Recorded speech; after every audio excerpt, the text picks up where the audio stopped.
Hello दोस्तों, नमस्कार दोस्तों। आप सब कैसे हैं? तो दोस्तों आज मैं आपको बताने वाला हूँ जो रेजिस्टेंस की जो हम वैल्यू निकालते हैं, उस रेजिस्टेंस की वैल्यू निकालते समय हमें कुछ नियम, कुछ शर्तों का पालन करना पड़ता है, जिसके द्वारा हम रेजिस्टेंस की एक्चुअली जो वैल्यू होती है, हम उस वैल्यू को निकाल सकते हैं। तो दोस्तों पिछली वीडियो में मैंने आपको बताया था कि रेजिस्टेंस की जो हम वैल्यू निकालते हैं वो एक टेबल के अनुसार निकालते हैं। रेजिस्टेंस की वैल्यू ज्ञात करने के लिए एक स्टैंडर्ड कलर कोड प्रणाली यानी कि जो टेबल होती है उसका प्रयोग किया जाता है। इस कलर कोड प्रणाली में हमें 0 से लेके और 9 कलर तक कलर तक एक संख्या निर्धारित की जाएगी, उसमें की गई होती है। और यही कलर कोड प्रत्येक रेजिस्टेंस पर रंगों की धारियों के रूप में बनी होती है, जिसकी मदद से हम किसी भी रेजिस्टेंस की वैल्यू को ज्ञात कर सकते हैं। कुछ रेजिस्टेंस ऐसे भी होते हैं जिस पर हम सीधे उसकी वैल्यू लिखी होती है। ऐसे रेजिस्टेंस की वैल्यू हमें आसानी से प्राप्त हो जाती है, परंतु जिनमें जिनमें कलर की धारियाँ बनी होती है, उन रेजिस्टेंसों की वैल्यू निकालने के लिए हमें उस जो टेबल मैंने बताई थी उस टेबल की हमें आवश्यकता पड़ती है। तो दोस्तों आपने वो टेबल तो याद कर ही ली होगी, क्योंकि देखो बिना उस टेबल के हम किसी भी रेजिस्टेंस की वैल्यू नहीं निकाल सकते। तो आइए मैं आपको बताता हूँ कि रेजिस्टेंस की वैल्यू निकालते समय हमें किस किस नियमों का पालन करना है, क्या क्या नियम है। और हो सकता है दोस्तों आप ये नियम लिख लो, क्योंकि बिना बिना ये जो नियम होते हैं इनके बिना हम उसकी रेजिस्टेंस की वैल्यू नहीं निकाल सकते। किसी भी कलर कोड रेजिस्टेंस की वैल्यू हम नहीं निकाल सकते। तो देखो दोस्तों, सबसे पहला जो हमारा नियम है, हमारा कोई भी रेजिस्टेंस है, हम कैसे पहचानेंगे कि ये रेजिस्टेंस है। तो किसी भी रेजिस्टेंस में कम से कम तीन या तीन से अधिक कलर, तीन या तीन से अधिक अधिक अधिक का मतलब 6 कलर तक होने चाहिए। 3 या 6 कलर तक, लास्ट 6 कलर तक उसमें कलर होने चाहिए, तभी हम वैल्यू उसकी निकाल सकते हैं टेबल के द्वारा। किसी भी रेजिस्टेंस का पहला जो कलर होता है, दूसरा जो नियम है वो ये है, किसी भी रेजिस्टेंस का जो पहला कलर होता है वो कभी भी काला या गोल्डन या सिल्वर आपको नहीं मिलेगा। पिछली वीडियो में मैंने आपको बताया था कि जो गोल्डन और सिल्वर कलर है वो हमेशा हमारे फोर्थ बैंड में आता है। ये कभी भी हमारे क्या नाम है 3 या फोर्थ बैंड में ही मिलेगा हमें, कभी भी हमें आगे नहीं मिलेगा। और ब्लैक कलर जो होता है, हमारा जो ब्लैक कलर होता है वो कभी भी हमें फर्स्ट बैंड में नहीं मिलेगा। तो दोस्तों ब्लैक कलर अगर फर्स्ट बैंड में आ जाएगा तो क्योंकि फर्स्ट बैंड, इसमें देखो जो हमारी टेबल है इसमें देखो फर्स्ट बैंड में जो ब्लैक कलर है, ब्लैक कलर की वैल्यू 0 दी हुई है। तो अगर स्टार्टिंग में ही 0 आ जाएगी तो हम उस रेजिस्टेंस की वैल्यू को नहीं निकाल पाएंगे। तीसरा हमारा जो नियम है वो ये है कि गोल्डन या सिल्वर कलर हमेशा पहले से 2 कलर के बाद ही आता है।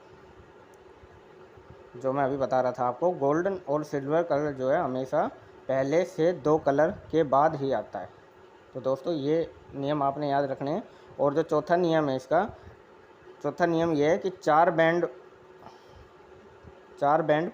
वाले रेजिस्टेंस, 4 और 5 बैंड वाले रेजिस्टेंस की जो अंतिम बैंड की जो 6 बैंड वाले रेजिस्टेंस की जो 5वीं बैंड है उसकी टॉलरेंस बताती है। यानी कि जो हमारा 5वां और छठा जो कलर होगा उसकी हम चौथा कलर, 5वां कलर और छठा कलर की जो अंतिम संख्या होगी वो क्या है, रेजिस्टेंस की हमारी टॉलरेंस बताएगी। टॉलरेंस के बारे में मैंने आपको बताया था कि रेजिस्टेंस की जो सहन करने की क्षमता होती है, टेम्परेचर सहन करने की क्षमता जो होती है उसको हम टॉलरेंस बोलते हैं। टॉलरेंस को दर्शाएगा, यानी कि जिस रेजिस्टेंस की जितनी प्रतिशत टॉलरेंस होगी उतनी परसेंट उसकी वैल्यू कम या ज़्यादा हो सकती है। ठीक है दोस्तों, अगला हमारा नियम है, किसी भी रेजिस्टेंस की टॉलरेंस उसके निर्माण में लगे मटेरियल अथवा टेम्परेचर कोफिशिएंट पर निर्भर करता है। जैसे कि मैंने आपको बताया कि उसमें किस तरह का जो कार्बन रेजिस्टेंस होता है, किस तरह का उसमें मटेरियल यूज किया गया है, उसी के हिसाब से उसकी जो टॉलरेंस होती है, जो उसकी सहन करने की जो क्षमता होती है, टेम्परेचर सहन करने की क्षमता होती है, वो उसी के ऊपर निर्भर होती है। ठीक है दोस्तों, और अगला हमारा जो 7वां जो नियम है हमारा, किसी भी रेजिस्टेंस की प्राप्त हुई प्रथम वैल्यू ओम में होती है।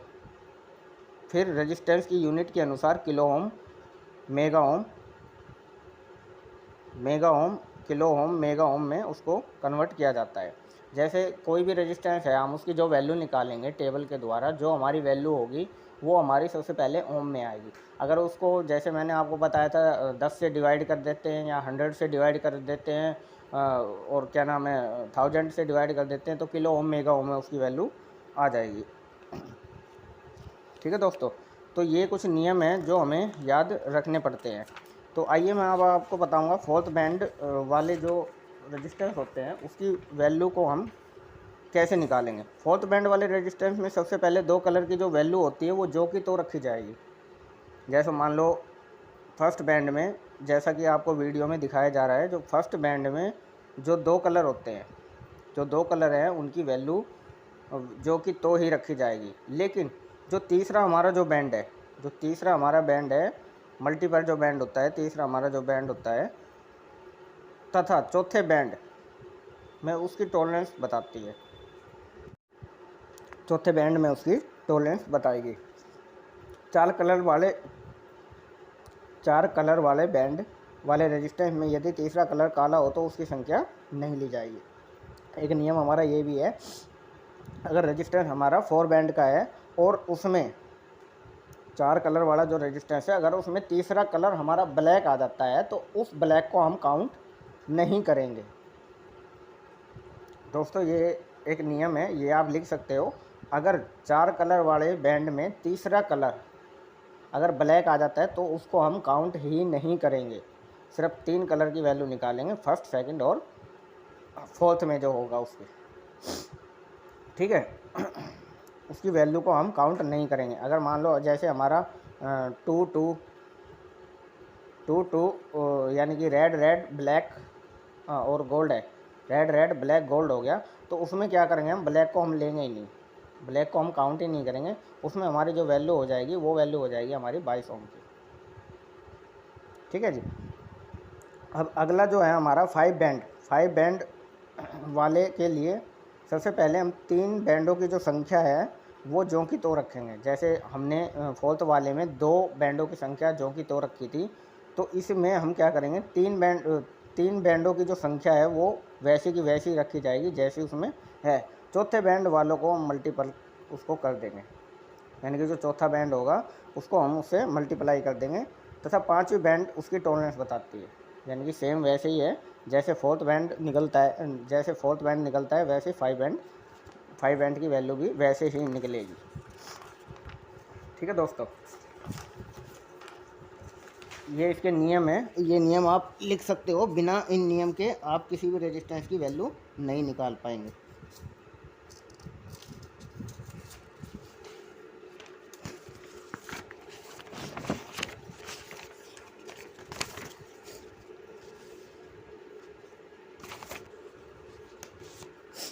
अब दोस्तों मैं आपको बताने जा रहा हूँ 6 बैंड वाले रेजिस्टेंस में सबसे पहले 6 बैंड वाले रेजिस्टेंस की वैल्यू हम कैसे निकालेंगे।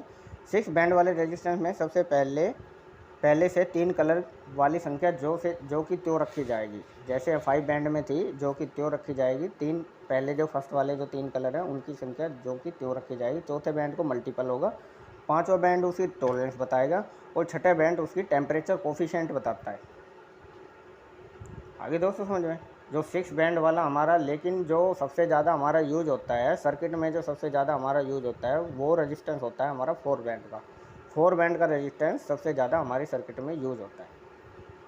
जो 5 बैंड के होते हैं, 6 बैंड के होते हैं, ये हमें कभी कभी सर्किट में दिखाई देंगे, इनका वैसे ज़्यादा यूज है नहीं, लेकिन इनके बारे में हमें पता होना चाहिए। 6 कलर बैंड वाले रेजिस्टेंस के लिए पहले 3 कलर की जो संख्या है वो ज्यों की त्यों रखी जाएगी। चौथे बैंड वाले को हम मल्टीप्लाई करेंगे तथा 5वें बैंड जो होता है उसकी टॉलरेंस बताएगा और छठा बैंड इसकी टेम्परेचर कोफिशिएंट बताएगा, यानी कि कितने टेम्परेचर पे काम करता है। तो 6 बैंड वाले की हम इस तरीके से उसकी वैल्यू निकालेंगे। ठीक है दोस्तों, जो टेम्परेचर परिवर्तन के कारण प्रति डिग्री सेल्सियस। तो दोस्तों आज के लिए इतना ही।